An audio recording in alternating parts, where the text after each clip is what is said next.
Hi, this is the team from Easel. Welcome to one of our videos in our YouTube course on using the apps in the Easel app library.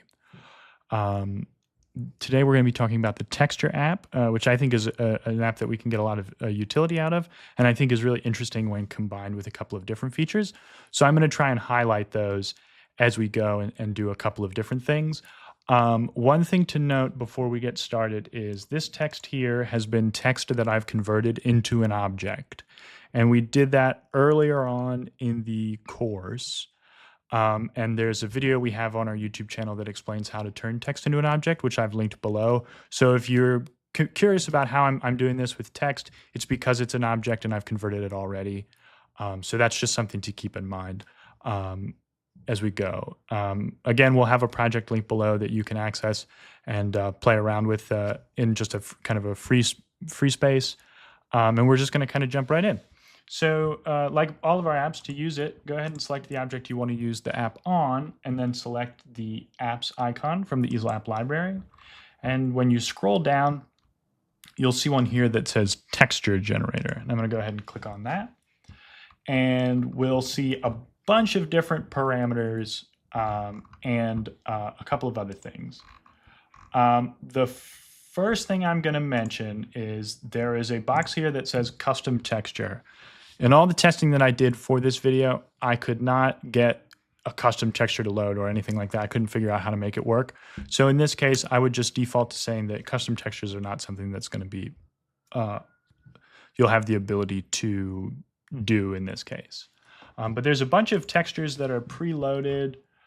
So we're just going to kind of take a look at a couple of them.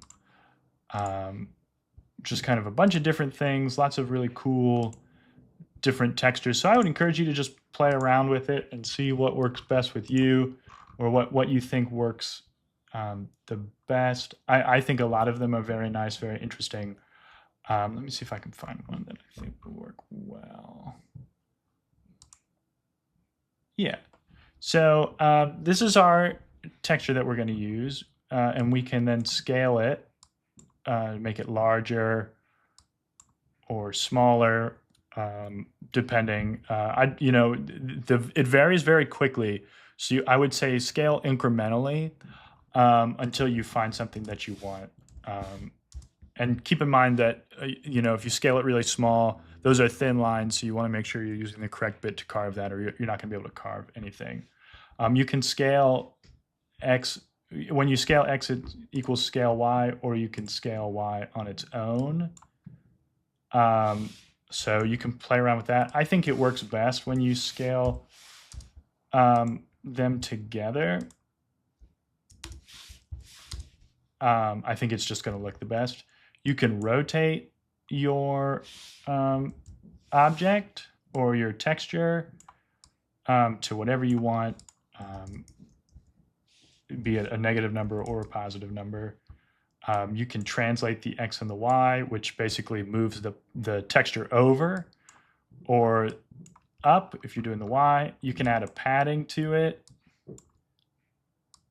I don't want to do more. Don't want to remove the padding. And you can do that on the Y-axis as well. You can offset the texture, which really kind of plays around with kind of a little bit more about what it looks like. You can add a margin, which kind of creates a space on the outside of the texture that something won't work. And you can add source depth. So source is the space of the object that you selected. So it'll default to 0, and then the texture depth will default to the full depth. But you can really kind of play around with that and create textures with multiple depths, which is really interesting as well. There's also a randomize feature. I'm not going to click that because we're kind of going through it. But then once I import that, we can see, let me change my bit here so it's a little more visible. But we can see the texture and then the extra depth that I added for the source. And so that's how you can use the texture app. There's a couple of really cool things that I want to highlight here. The first one is if I take this text here, which I've turned into an object, go to the texture app, and then take, I think this one's going to look the best, do these diagonal stripes, and then give my source depth a little bit and my texture depth a little bit less, I can import that, and we can see on the preview that I'm getting this really cool 2-depth texture effect on it, which I think is like really interesting and kind of adds a level of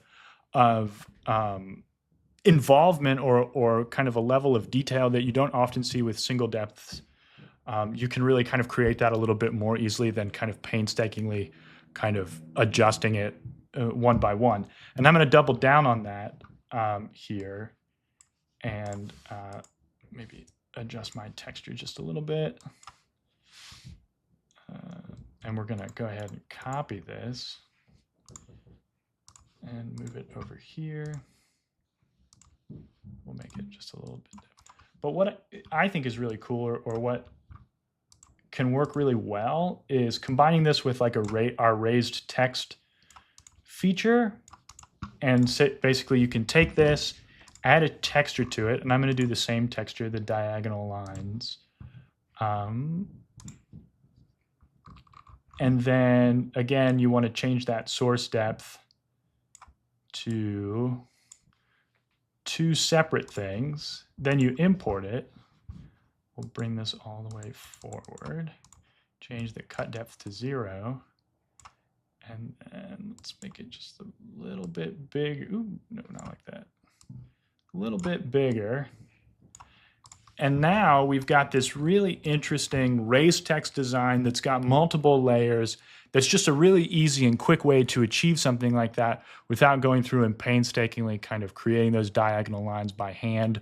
And you can do this with any texture. You can also kind of copy parts of textures and maybe rotate them slightly. Oop, no, that's not what I wanted. Something like that. And kind of make even more kind of complex designs just by trying. I mean, just by trying things. And so that's what I think is really cool about the texture app.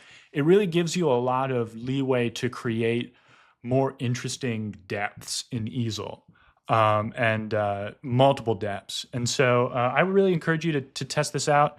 We'll have our project link below so you guys can check it out. Have a wonderful day. To learn more, head over to easel.com.